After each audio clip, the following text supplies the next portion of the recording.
Rockbeard presents 10 Creepiest Toys Ever. Number 1. In 1867, toymaker and inventor Charles M. Crandall created stackable toys called Crandall's Acrobats. Sets contained enough pieces to make 5 acrobat figures. Each is comprised of separate, interchangeable torsos, heads, legs, and arms. So far, so innocent.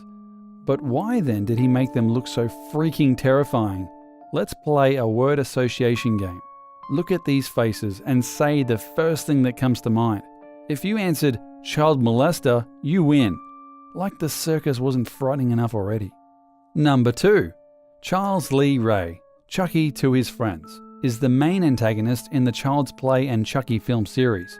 He was a notorious serial killer who, when fatally wounded, transferred his spirit into a doll so he could continue his reign of terror.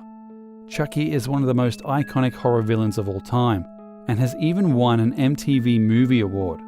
It's mandatory for owners of Chucky dolls to lock them away at night, just in case. Chucky was created by Don Mancini, who is probably related to Sid from Toy Story. Number 3. Don't be fooled by his cool cape, mischievous grin, and gimp mask. This screaming flying terror deserves a place in the Freakiest Toys Hall of Fame. The screaming flying monkey has long, elasticized bungee arms and finger pockets in his paws. With your fingers in his pockets, simply draw back like a slingshot and watch him fly up to 25 feet through the air. The monkey screams a declarative war cry when jolted, which is pretty much what makes him so terrifying. This is the ultimate toy for jerks who enjoy traumatizing their younger siblings. This screeching simian lies in wait for the perfect opportunity to pounce. Sleep with one eye open. Number 4. This horror show is a member of the children's building toy series Bones family. They're like Lego, but are off the charts creepy and can only be used to construct people. The heads, hands, and weighted feet are relatively realistic, but their appendages are bone thin and made from posable plastic. Created in 1970 by Louis Marx and Co., these offensively awful toys were discontinued after failing to take off. They have since become highly sought after collector's items, probably because Skinny Bones is the perfect monster for a stop-motion horror movie. There are 4 members in the Skinny Bones family: Skinny, his sister Ginny, and their 2 pets. No, not Winnie and Chinny. A dog named Hambones and a horse named Trombones. Hilarious. Number 5. Nope, it's not some weird abomination from the movie Labyrinth. The Face Bank is a money box for kids that is designed to make saving fun. In reality, this creeptastic product probably deterred a whole generation from saving. These poor savers now make up the homeless population of most major city streets. Face Bank isn't just a pretty face. It has a built-in heat sensor which initiates a chewing motion whenever a hand is placed up to it. It has a long battery life and can swallow just about any sized coin. Shame it looks like Leatherface's mailbox. Number 6. Everyone remembers Sid, Andy's sadistic neighbor from the original Toy Story. Sid was a headline waiting to happen and took perverse pleasure torturing, dismembering, and generally mistreating his toys until Woody and the gang intervened. Although good guys at heart, these mutant toys sure scared the hell out of Andy's toys and audiences when they made their first appearance. It's not hard to see why. Ringleader Babyface is a one-eyed baby doll head attached to a spider-like body. Legs is a pair of fashion doll legs attached to a fishing rod.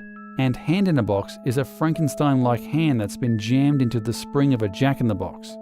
Sid's toys have also had starring roles in a lot of kids' nightmares. Number 7. Heard of Toddlerpedes yet? They're an exciting new toy craze. Surely your nieces, nephews, and cousins have been asking for them. Okay, so they're not exactly toys, but they are made from disassembled toy parts. Created by surreal artist John Baynard, Toddlerpedes are insectoid doll part assemblages that are said to represent life, death, and the beauty of human oddities. John likes the idea that dolls used in his sculptures have played important roles in many childhoods. He attributes personalities to each doll. Therefore, he says, when they come together to form a Toddlerpede, they have a mega personality. Mega cool, but also mega creepy. Number 8. It's 1982. Spielberg's T has just captured the world's imagination. Somewhere in Middle America, a brainstorming session is taking place at a toy company, Knickerbocker. It's 6 p.m. The staff has worked right through lunch. Everyone's fried and takeaway pizza is sounding so good right now. Suddenly, Brian, the work experience kid, walks in. He isn't even supposed to be there because his shift ended at 2, but he has to wait for a ride because he failed his driving test, like 6 times. The room is silent. He clears his throat and says, "What about a dong-like appendage that glows at the tip? And kids can wear it on their finger and go around pretending that they're a 3-foot alien dude from the movie." Everyone cheers. Brian is named president of Knickerbocker.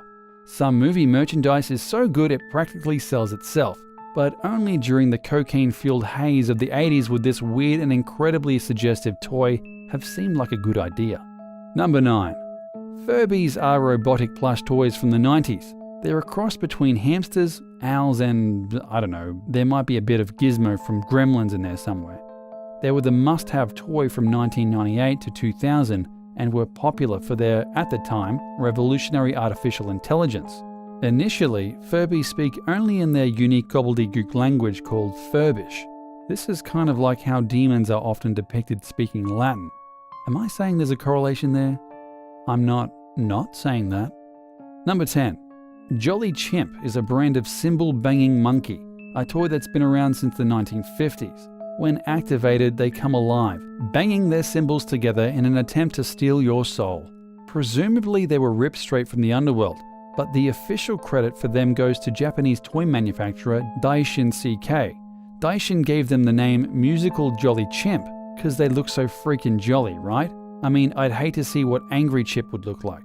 Jolly Chimp's box proudly advertises that his teeth light up and that his eyes bulge in and out of their sockets. In what parallel dimension is that a selling point? This hellspawn toy appeared in the 1977 film Close Encounters of the Third Kind. When a UFO nears the main character's home, Jolly Chimp inexplicably activates, clashing its cymbals together as if to announce the alien's presence.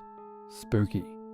Alright, thank you for watching another amazing video, and please remember to hit the subscribe box for many more.